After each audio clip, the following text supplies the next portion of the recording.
Hi there, I'm Sue Resig, and I wanted to share with you some tips and shortcuts to help make your Gerson journey go a little easier.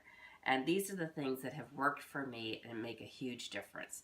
So, tip number one, potatoes are your friend. This is what we're going to find. I have a whole bunch of things to tell you about potatoes. When you're going to fix potatoes, fix yourself a big bunch of potatoes. Don't fix one or two. Fix a whole bunch, because it doesn't take any more work to cook 3 pounds of potatoes as it does to do one. And it's always good, tip number two, to have a lot of potatoes in your refrigerator. You'll not believe all the times those potatoes come in handy. I can't tell you. If you're hungry, go eat a potato. If you have a dish that doesn't taste so good, throw a potato in it. It's just so funny. It makes a huge difference. Let me look at my list. All these things I wanted to tell you about potatoes. How to make potatoes easier.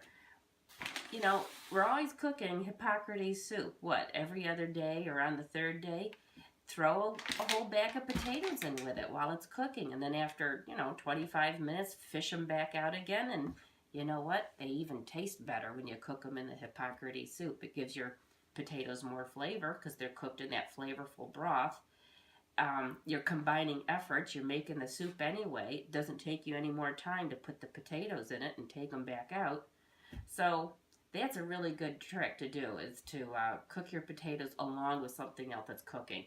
For today was the first time I tried cooking my potatoes in the awesome sauce. And that was a bit of an adventure. I'll give you a tip right there. I tried putting the potatoes in the bottom and then putting the tomatoes on and then putting the squash on. It didn't work that great. Well, it worked, but it took a lot longer for the whole thing to cook, and the potatoes took 2.5 to 3 hours. That's a long time. Well, it was in a slow cooker. So if I was to do it again, I would put my potatoes on top of the tomatoes, and I think they would cook faster. I don't think it really matters. But you know what? They tasted really good when they came out. So now I've got a whole bowl of potatoes that were cooked in my awesome sauce. So that's it, combining your efforts and then cooking your potatoes in something to give them more flavor. And then here's the other tip around. Add a potato to what you're cooking to make it taste better. The other night I ate almost a whole head of cauliflower because I opened the pot. You know how you cook your vegetable for a long time to make it tender, and because you're cooking it at a low temperature. And I opened the pot. I'm looking at that lonely, sad cauliflower, and I had no inspiration. I didn't know what to do with it. And I just am not that wild about cauliflower. No cheese sauce. What can I say? And it's like, I got potatoes in the fridge. So I grabbed a potato. I just crushed it with my hand, threw it into the cauliflower, put the lid back on, and let it warm up with it for a few more minutes, and then ate it together. And it made all the difference. Potato is like the salt and pepper of Gerson. So potato and tomatoes taste good together in a salad. Potato and tomato taste good cooked together. You can have broccoli and potatoes, cauliflower and potatoes. I like cabbage and potatoes together. Green beans and potatoes.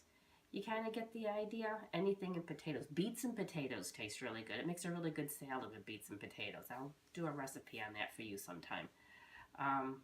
But that's it. So here you've got this flavorful potato that you've cooked in some sort of broth, probably your Hippocrates soup that has lots of flavor.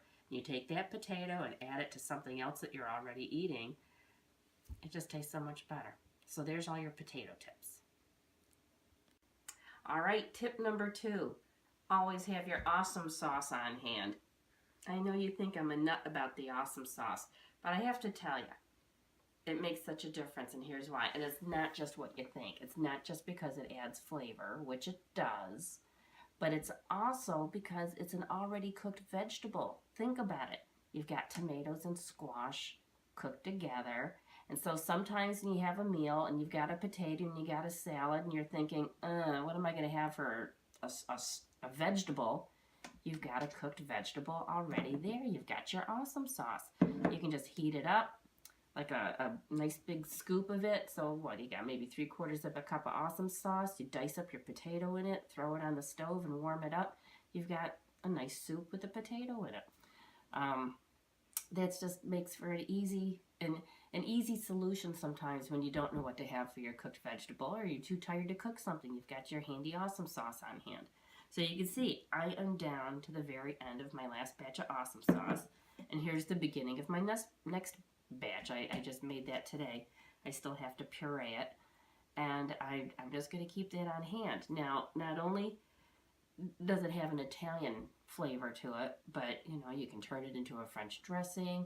I've tried cooking it down and adding a little more vinegar and sweetener to it and turning it into a ketchup. You know, and you don't start with a whole pot of it. You just start with a little bit of it and do that. And I've made an Indian curry out of it, and that was really good. Let me see, what else did I do?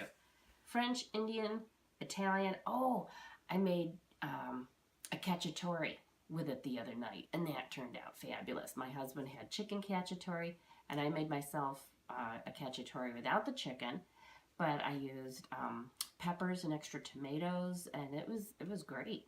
It was great, and served it over a diced up potato and probably one of my already cooked potatoes.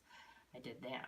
So there's your hint with the awesome sauces, to always have it on hand, not just because of the flavor, but because it's a convenient cooked vegetable to have. And I'll let you know this well, I'll let you on the next tip. See you in a minute.